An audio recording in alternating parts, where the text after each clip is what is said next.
Қайырлы күн достар, менің каналыма қош келдіңіздер. Бүгін біз сіздермен осындай нәзік, өте әдемі шығатын творожный пирог жасайтын боламыз.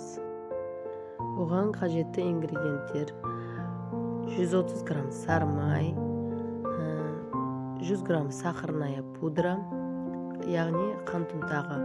Одан кейін 200 грамм ұн керек болады, 10 грамм қуырсытқыш және жұмыртқа керек болады. Солардың бәрін араластырып, жақсылап қамыр илеп аламыз.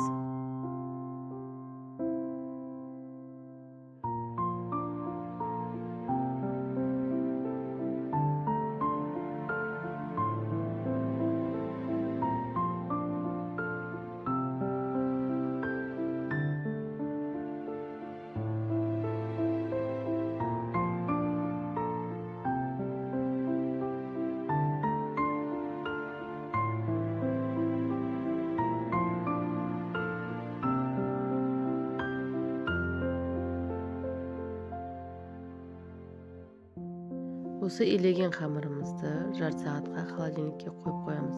Пока ол холодильникте тұрғанда біз салмасын дайындайтын боламыз.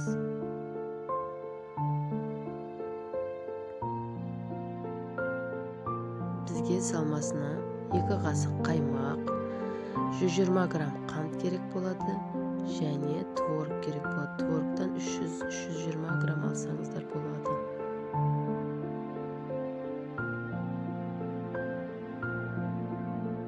Және бір дана жұмыртқа керек болады.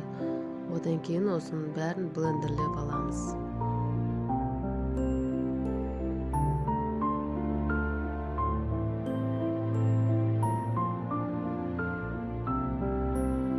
Осылай салмасын дайындап аламыз және қамырын үстік формаға реттеп әдемілеп салып алатын боламыз.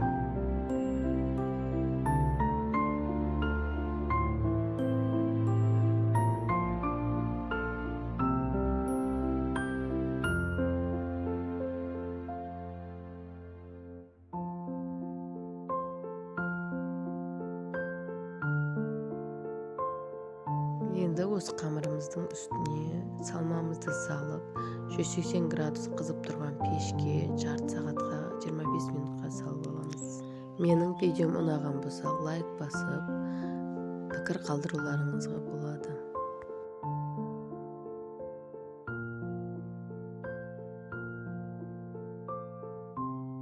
Міндетті түрде жасап көріңіздер, өте дәмді, сондай нәзік болып шығады. Міне біздің пирогымыз да пісіп шықты.